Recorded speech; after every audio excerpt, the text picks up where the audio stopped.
Cerita tentang karomah Syekhona Holil. Tepat pada tanggal 27 Januari tahun 1820 Masehi, Abdul Latif, seorang kiai kampung Senenan, Desa Kemayoran, Kecamatan Bangkalan, Kabupaten Bangkalan, ujung barat Pulau Madura, Jawa Timur, merasakan kegembiraan. Pada hari itu, beliau mendapat karunia dengan lahirnya seorang putra yang diberi nama Muhammad Holil. Selepas melantunkan azan di telinga sang putra, Kiai Haji Abdul Latif berdoa, memohon kepada Allah Subhanahu wa Ta'ala agar Muhammad Holil kelak menjadi pemimpin umat. Allah mengabulkan doa Kiai Haji Abdul Latif. Muhammad Holil yang kemudian terkenal dengan Syekhona Holil menjadi salah satu pemimpin besar umat Islam. Sejak kecil Muhammad Holil dididik sangat ketat oleh sang ayah. Kebetulan juga Mbah Holil di masa kecil sangat haus akan ilmu, terutama yang berkaitan dengan ilmu fikih dan nahwu. Bahkan lebih istimewanya lagi, beliau sudah hafal dengan baik Nazam Alfiyah Malik sejak usia muda. Kiai Haji Abdul Latif kemudian mengirim Mbah Holil kecil untuk menimba ilmu yang lebih luas ke sejumlah pesantren. Awal pendidikan Mbah Holil muda belajar kepada Kiai Muhammad Nur di Pondok Pesantren Langitan, Tuban, Jawa Timur. Setelah menimba ilmu dari Langitan, Mbah Holil pindah ke Pondok Pesantren Cangaan, Bangil, Pasuruan. Kemudian Mbah Holil melanjutkan pendidikannya ke Pondok Pesantren Kebon Candi. Selama menimba ilmu di pondok pesantren ini, Mbah Holil belajar dengan Kiai Nur Hasan, yang menetap di Sidogiri, berjarak 7 km dari Kebon Candi. Saat melakukan perjalanan dari Kebon Candi ke Sidogiri, Mbah Holil selalu membaca surah Yasin. Mbah Holil di masa muda memiliki keinginan untuk menimba ilmu ke Mekah. Pada saat usianya mencapai 24 tahun, Mbah Holil memutuskan untuk pergi ke Mekah setelah menikah. Untuk ongkos melakukan perjalanan, bisa beliau tutupi dari hasil kerja kerasnya menabung saat masih menyantri di Banyuwangi.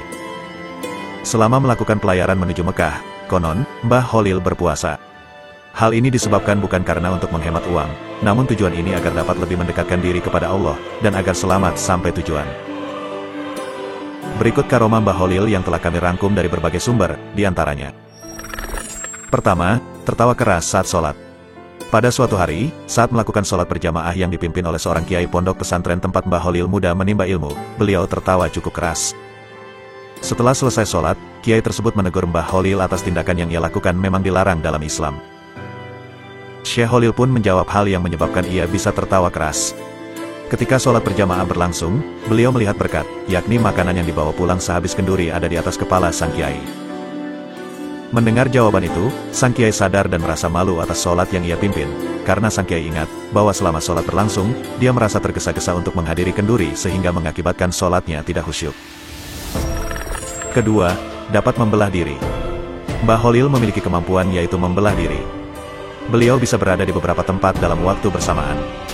Pernah terjadi peristiwa aneh di saat beliau sedang mengajar di pesantren. Saat berceramah, Mbah Holil melakukan sesuatu yang tidak terlihat oleh mata. Tiba-tiba, baju dan sarung beliau nampak basah kuyup. Setengah bulan kemudian, teka-teki tersebut terjawab. Ada seorang nelayan sowan, mendatangi Mbah Holil.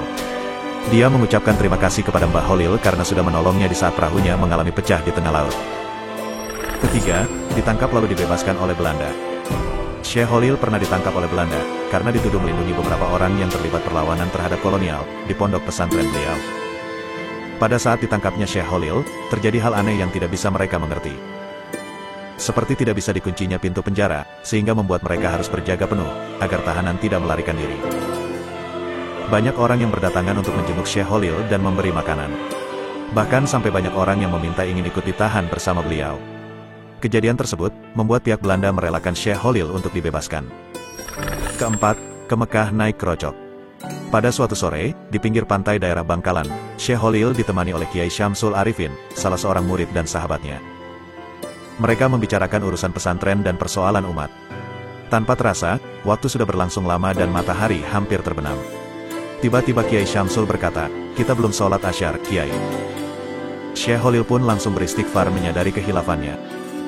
Kiai Syamsul berkata lagi, "Waktu asyar hampir habis, kita tidak mungkin sholat secara sempurna."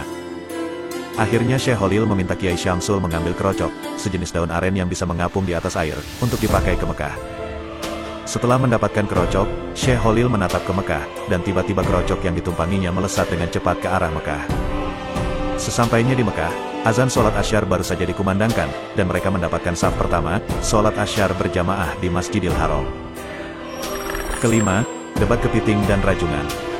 Pada suatu hari, para ulama Mekah berkumpul di Masjidil Haram untuk berdiskusi membahas masalah dan hukum Islam yang sedang terjadi.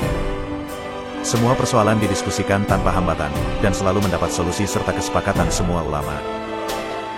Namun pada masalah mengenai halal atau haramnya kepiting dan rajungan, terjadi banyak pendapat, dan tidak menemukan solusi. Pada waktu itu Syekh Khalil berada di antara peserta diskusi.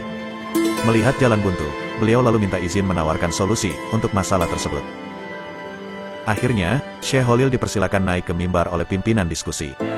Setelah tiba di atas mimbar, Syekh Khalil berkata, "Saudara sekalian, ketidaksepakatan kita dalam menentukan hukum kepiting dan rajungan ini, menurut saya disebabkan saudara sekalian belum melihat secara pasti wujud kepiting dan rajungan." Semua ulama yang hadir dalam diskusi tersebut menyetujui keterangan Syekh Khalil. Beliau lalu berkata lagi, "Saudara sekalian, adapun wujud kepiting seperti ini," kata beliau sambil memegang kepiting yang masih basah. "Sedangkan yang rajungan seperti ini," sambung beliau lagi sambil memegang rajungan yang masih basah. Melihat itu, peserta yang hadir merasa terpana, suasana menjadi gaduh karena keanehan tersebut. Mereka heran dan bingung dari mana Syekh Khalil mendapatkan kepiting dan rajungan dengan sekejap mata. Alhasil, setelah kejadian tersebut, Syekh Khalil menjadi ulama yang disegani di antara ulama Masjidil Haram. Wallahu a'lam bishawab. Wassalamualaikum warahmatullahi wabarakatuh.